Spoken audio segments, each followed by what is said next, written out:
vidéo très rapide sur les différents contrôles en jiu-jitsu au niveau des mains, ce qu'on appelle le gripping. On va voir toutes les variations. Première variation, les mains qu'on attrape comme ça. Donc c'est une position qu'on retrouve quand on est debout, quand on est en train de lutter. Souvent, les gens ils viennent mettre leurs mains comme ça. Très très mauvaise idée, parce que là je peux lui tordre le poignet facilement. Je peux lui casser les doigts. Je ne sais pas pourquoi les gens font ça. À mon avis, il ne faut pas le faire. Deuxième façon de faire, c'est les mains paume contre paume. Mais vous voyez les pouces là, les pouces qui viennent à l'extérieur. Pareil, pour des questions de sécurité, je ne vais jamais faire ça. Parce que je vais me faire casser les pouces.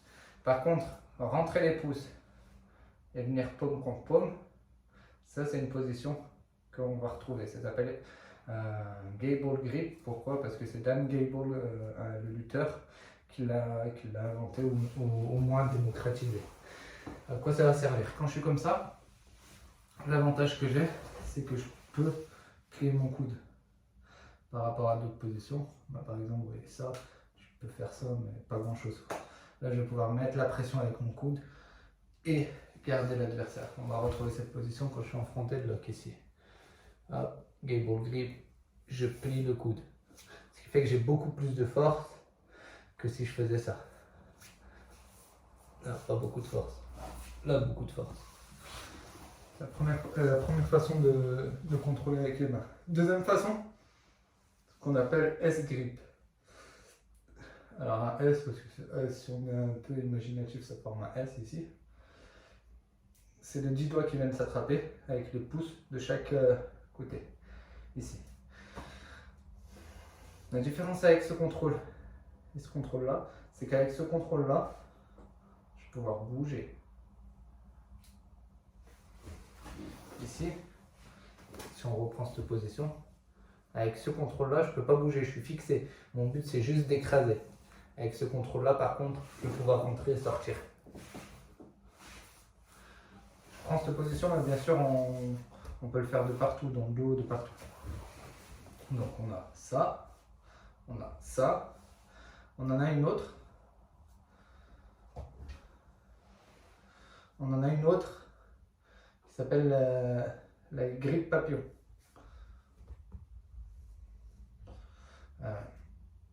Ici. Celle-ci, elle a l'avantage de la Gable Grip, donc de pouvoir plier, mais aussi du S-Grip. Quand je suis ici, j'ai un peu de liberté. Si j'ai pas beaucoup de liberté, vous voyez. Mais en plus, je vais pouvoir serrer. Je vais avoir un mouvement de serrage. Si on revient sur le frontal lock, ici, si je viens ici, je vais pouvoir le serrer à moi, pouvoir tirer. Gable Grip, je vais pouvoir tirer, mais de manière moins efficace. Ici, je vais pouvoir serrer et en même temps décaler. Là, je ne peux pas décaler, très difficile. Là, je peux décaler beaucoup. Là, c'est un mix des deux. On ne retrouvera pas ça en frontal lock, on retrouvera ça plutôt quand on est dans le dos, qu'on doit soulever l'adversaire. Au niveau des côtes, on tire. Ça va avoir un mouvement de compression qui va me permettre de bien le soulever. Donc on a ça, ça, ça. Ensuite, on a le contrôle en Kimura ici. Que ce soit au niveau de la main de mon partenaire ou de ma propre main. Alors celui-ci, on va le retrouver dans le dos. Ce qu'on appelle le seat belt. Ici, je vais attraper ma propre main. Ou alors, je vais attraper la main de mon adversaire. Pareil, contrôle seat belt. Alors, tout simplement, à quoi il va servir? Ça va me permettre d'avoir un bras par-dessus, un bras par-dessous. Là, j'ai pas de sens de faire ça, hein. Même si je pourrais bouger en S-grip, j'ai pas de sens de faire paume contre paume, parce que à part tirer, mettre la pression sur son épaule, il n'y a pas d'intérêt.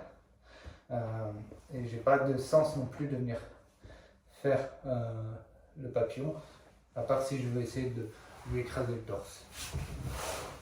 Dernier contrôle, qui est pareil, un contrôle qui va dans le dos, c'est celui-là.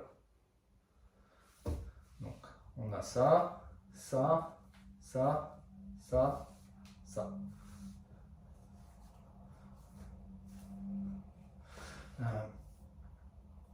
Ce contrôle-là, il sert simplement à étrangler. Hein. Je suis ici, bim, bim, j'étrangle. En front headlock. Là, j'étrangle pas ou j'étrangle pas beaucoup. Là, je vais pouvoir étrangler très efficacement, à condition qu'il soit renversé, parce que dans cette position-là, je vais avoir du mal à forcer. C'est tous les contrôles qu'il y a avec les mains. Il y en a d'autres en kimono. Il y a d'autres variations aussi, mais c'est les plus importants. Donc, S-grip, paume contre paume, papillon, contrôle en kimura, contrôle en étranglement. À l'inverse, bim, papillon, paume contre paume, S-grip.